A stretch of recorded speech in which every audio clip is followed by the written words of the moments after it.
ನಾನು ಈಗ ಜಿಮ್ಮಿಗೆ ಬಂದಾಯಿತು. ಅದಕ್ಕಿಂತ ಮುಂಚೆ ಒಂದು ಒಳ್ಳೆ ಮಾತು ಹೇಳಬೇಕು ನಿಮಗೆ. ಏನಂದರೆ ಅಗಳನ್ನ ಮೋಸ ಮಾಡಿದವ್ರ ಬಗ್ಗೆ ಮಾತಾಡಿ ನೋಡಿರಿ. ನಮ್ಮನ್ನು ಯಾರು ಮೋಸ ಮಾಡಲಿ ಏನೋ ಮಾಡಿ ಅದಕ್ಕೆ ಕಾರಣ ನಾವು ಕೂಡ ಇರ್ತೀವಿ. ಯಾಕೆಂದ್ರೆ ನಾವು ಕೂಡ ಅವ್ರಿಗೆ ನಂಬಿರ್ತೀವಿ. ಇರಲಿ, ನಿಮಗೆ ಎಷ್ಟು ನೋವಾಗತ್ತೈತಿ, ಕಣ್ಣೀರು ಬರತ್ತವ, ಏನೋ ಆಗತ್ತೈತಿ, ಅದಿರಲಿ. ಆದ್ರೆ ನಿಮಗೆ ಮೋಸ ಮಾಡಿದವ್ರಿಗೆ ಒಂದಲ್ಲ ಒಂದಿನ ನಿಮ್ಮ ಒಳ್ಳೆತನ ಅರಿವು ಆಗ್ತದೆ. ನಿಮ್ಮಲ್ಲಿರುವ ಗುಣಗಳ ಒಳ್ಳೆತನ ಅರಿವು ಆಗ್ತದೆ. ಅವರು ಊಟ ಮಾಡುವ ಹೊತ್ನಾಗ ಯಾವಾಗ ಅವ್ರಿಗೆ ಮನಸ್ಸಿಗೆ ಪಶ್ಚಾತ್ತಾಪ ಆಗ್ತೈತಿ ಅಥವಾ ಆತ್ಮಸಾಕ್ಷಿಗೆ ಅರಿವು ಆಗ್ತೈತಿ ನಾನು ಮಾಡಬಾರ್ದಾಗಿತ್ತು, ಅವಾಗ ಅವ್ರು ತಿನ್ನೋ ಅನ್ನ ಕೂಡ ಅವ್ರಿಗೆ ಹೇಸಿ ತಿನ್ನಂಗೆ ಅನಿಸ್ತದೆ.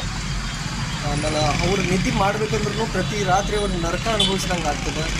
ಪ್ರತಿದಿನ ಅವರು ಉಸಿರಾಡಿಸ್ತಿದ್ರು ಬದುಕ್ತಿದ್ರು ನರಕದಲ್ಲಿ ಬದುಕಾಗ್ತಿನಂಗೆ ಅನ್ನಿಸ್ತದೆ. ಯಾವಾಗ ಅವರಿಗೆ ಅವರ ತಪ್ಪಿನ ಅರಿವು ಆಗಬೇಕು.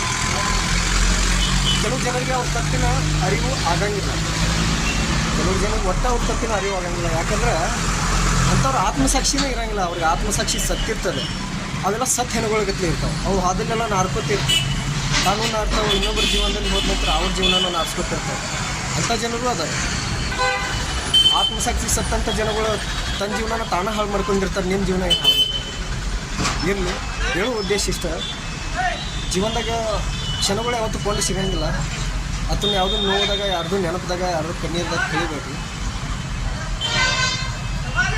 ನೀವು ನಿಮ್ಮ ಒಳ್ಳೆತನ ಅವ್ರು ಅರಿವಾಗಿದ್ರೆ ಖಂಡಿತ ಅವ್ರು ನಿಮ್ಗೆ ಹುಡ್ಕೋತ ಬರ್ತಾರೋ ಅಥವಾ ಕ್ಷಮೆ ಕೇಳ್ತಾರೋ ಅಥವಾ ನೀವೇ ಬೇಕಂತ ಹೇಳಿ ನಿಮ್ಮನ್ನು ಪಡೆಯೋಕ್ಕೆ ಸತತವಾಗಿ ಒಳ್ಳೆ ಪ್ರಯತ್ನಗಳು ಮಾಡ್ತಾರೆ. ಇರಲಿ, ಎಲ್ಲರೂ ಸುಖವಾಗಿರಲಿ. ನಮ್ಗೆ ಮೋಸ ಮಾಡಿದವ್ರಿಗೂ ಸುಖವಾಗಿರಲಿ ಮತ್ತು ನಾವು ಮೋಸ ಮಾಡ್ಕೊಂತಲ್ಲ ನಾವು ಸುಖವಾಗಿರಬೇಕು, ನೀವು ಸುಖವಾಗಿರಬೇಕು, ಎಲ್ಲರೂ ಸುಖವಾಗಿರಬೇಕು. Thank you.